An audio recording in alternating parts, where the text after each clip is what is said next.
Hello, this is Swipe. Coming up on the show. Drone wars. How far away are we from fully automated battlefields? I arm myself with a gadget designed to make life hands-free. And war never changes. We check out Fallout 4 in our games review. Welcome to Swipe. I'm in the Sky News hangar. This is where our camera crews and engineers work on innovations that can help give us the edge over our competitors. A little bit later, I'm going to be trying out a novel way of flying a drone in here. But before then, Will has been taking a look at some game-changing technology being used by the military that has the potential to control itself.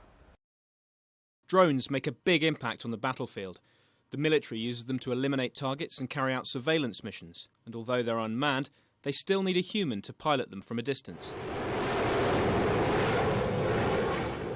But battlefield technology that controls itself isn't that far away. This is the X-47B. The US Navy's been using it for demonstrations, but its ability to operate semi-autonomously has huge implications. It still needs someone to hand it coordinates, but once it's airborne, the computer's in control. So is this the end for human pilots? The human being is a natural constraint, for example, on an aircraft's endurance. A human being can only exist in an aircraft like that for a finite period of time. If you refuel these unmanned air systems, they can pretty much carry on until you actually need to maintain the engine. It could be 50 hours, it could be 100 hours in the future. No human can sit around in an aircraft like that for that length of time. This kind of technology isn't just being applied to aircraft. The Russian Armata T-14 tank, which was unveiled in Moscow in May, could become the world's first fully autonomous armoured vehicle. At the moment, it still needs a human crew, but computers can already track movement and even activate weapons. This level of automation is a worry for critics of the technology. What we're going to see, and we're seeing already, is the beginnings of an arms race, and that could lead to mass proliferation. And I'm very concerned about what that will do to international security when you've got such high-speed, autonomous weapons outside of human control. Automated systems are also being used for logistics. This program's been designed to make life safer for troops. The K-MAX helicopter works with a ground vehicle to autonomously deliver supplies in war zones, and it's already been used in conflict.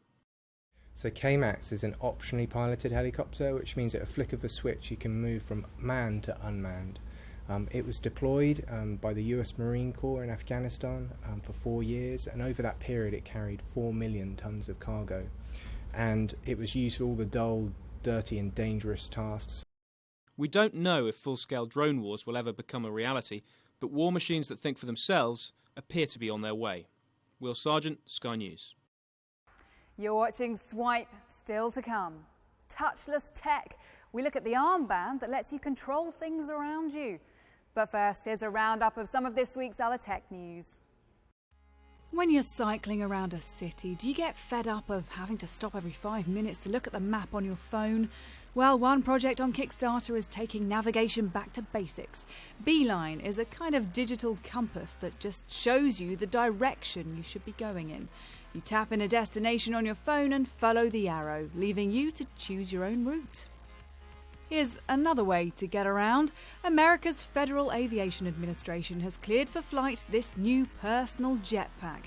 Powered by 2 adapted jet engines, the JB9 was developed by Australian entrepreneur David Mayman. No news yet on the price tag. And this portable flash is hoping to make bad selfies a thing of the past. As well as plugging into your handset to give better lighting for pictures, the Self Flash also acts as an emergency charger and a memory stick. The Newcastle-based firm behind it is crowdfunding on Indiegogo. On the way in our games review, is Fallout 4 as good as its post-apocalyptic predecessors? Now, the reason I've got my arm held like this is because I want to show you what's called the Mayo Armband, and with us is Maggie, because you're going to teach me how to fly this drone without using any handheld control, because it all works from the armband. Is that correct? Yes. How?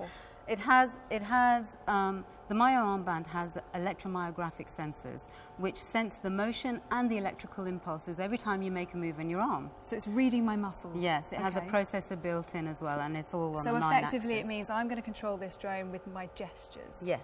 So teach me the gestures. Right. Let's get going. Keep your arms straight. Right. And so to lift off the drone, you need to splay your fingers, and then to put it back down again, you need to double tap. Okay, here I go. Okay. Splay.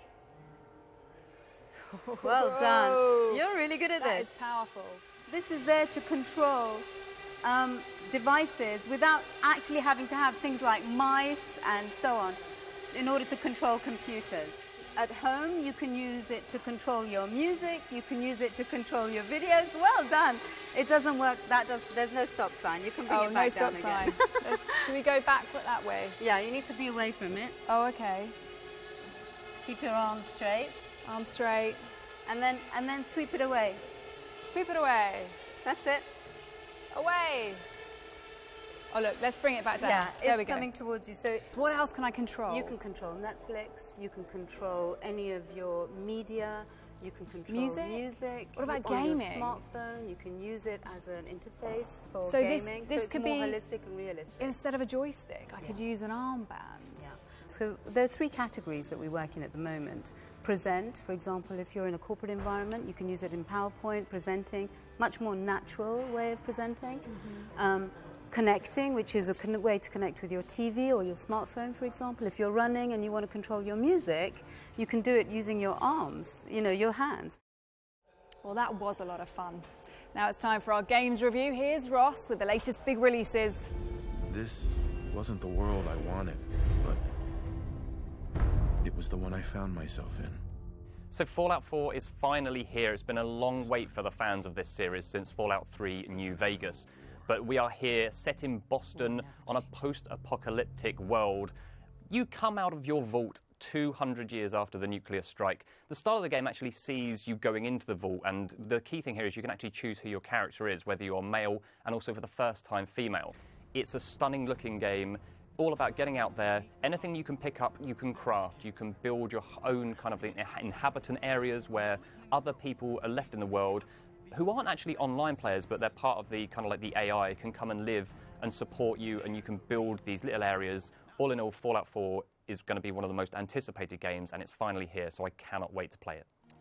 My dearest Lara, I often think about the shame I have brought upon our family's name. So Rise of the Tomb Raider is exclusive to the Xbox platforms, Xbox One and Xbox 360, so that's the big coup that Microsoft have got from this game.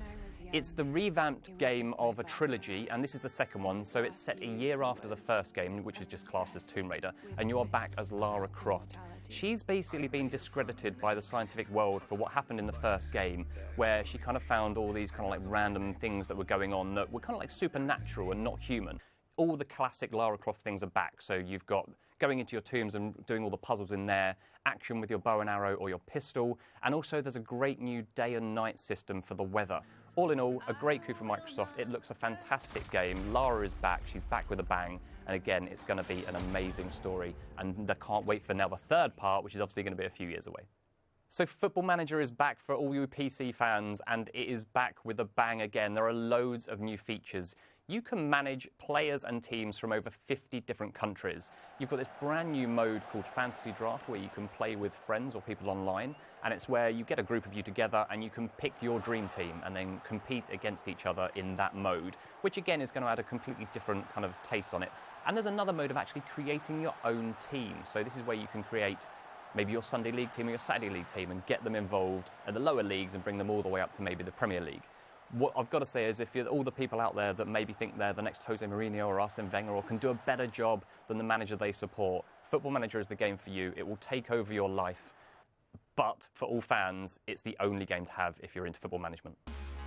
That's it for this week. Take a look at Sky News on mobile and iPad for some bonus features from this week's episode. I'll see you again next time. Bye-bye.